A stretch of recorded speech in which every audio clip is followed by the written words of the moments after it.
kruis. Kom eens, moet nie so hard praat so vroeg in die middag nie. Waar kom jy nou vandaan? Kalmeer. Kalmeer. Ek is moe van met jou stry oor hierdie saak. Ja, ek ook. Ek het gisterand in hierdie huis ingekom. Nee, was nie 'n kwessie van hoe laat nie. Was hoe vroeg het ek in die huis gekom. Ja nee, kyk, ek is duidelik bewus van hoe laat jy in hierdie huis gekom het. Dit was presies 4:00 vanoggend toe jy jou motor in my roostuintjie inparkeer het.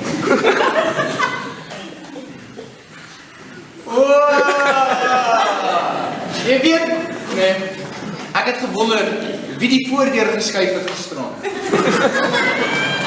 Stop. Ek moet ernstig met jou praat. Gister se diens in die kerk het regtig tot my hart gespreek en ek dink dit is tyd dat ons onsself bekeer. Ek is moeg van hierdie goddelose lewens wat ons mee besig is. Elke naweek dieselfde ding oor en oor en oor en dan moet ek na die naweek vaskyk in 'n gesig soos dit. Ek dink dit is belangrik dat ons keer na die Here Jesus toe.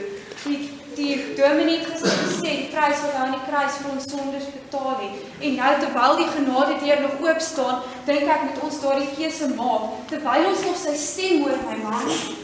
Hoorie, is jy heeltemal van jou kop af? Kyk, dink jy regtig vir een oomblik dat die Here vir my en jou wil sê? Ek meen, ons rook en suip en gaan te kere, daar's nie 'n sonde in die 10 gebooie wat ek en jy nog nie gedoen het nie. Ons het eenvoudig te veel sonde gedoen. Dit is nou maar net so. Die Here kan ons nie red nie. En al kon die Here ons red, hy sal ons nooit kon gebruik nie. Dit is nie waar nie. Dit is nie wat die dominee gister gesê het uit die woord van God uit nie. Hy het gesê dat die Here Jesus het reeds gekom vir sondaars soos ek en jy, my man. En dat ons moet daardie keuse maak, ons moet onsself bekeer en die Here Jesus, hy is getrou en regverdig en hy sal ons dan vergewe van al ons sonde. Vrouens, ek het nou genoeg gehad. Ek is moeg vir hierdie onderwerp.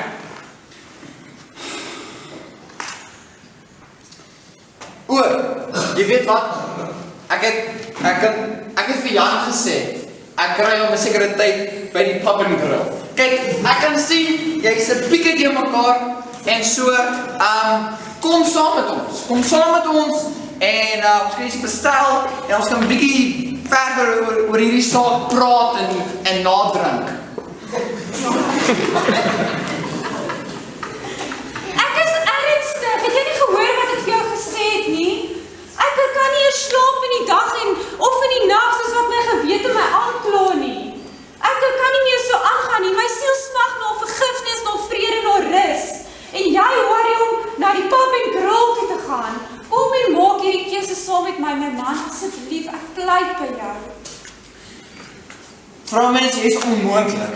Kyk, jy vat hierdie kerkbesigheid 'n bietjie te ernstig, baie te ernstig en dit gaan nie werk nie. Jy sal sien, dit gaan nie werk nie. Oor 2 weke gaan jy weer jou ou self. Nee, ek ben nie koste. Dit kan ook vir ewig te laat.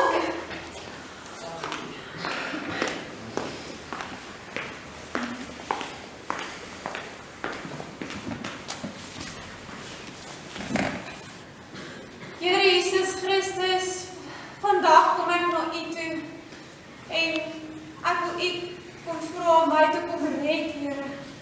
My sonde is so baie, U ken my groot sonde las wat ek besig is om te dra en Here, ek kan dit nie meer dra nie, maar dankie dat U vir my ook aan die kruis gesterf het, Here Jesus, en ek bid dat U nou my hart sal kom reinig en dat U my U kind sal kom maak, Here, dat U vir my sal help om volkome vir U te lewe. Here, ek bid dat U ook daardie man van my, Jesus, siel sal red, oor hy sterf, in Jesus se naam.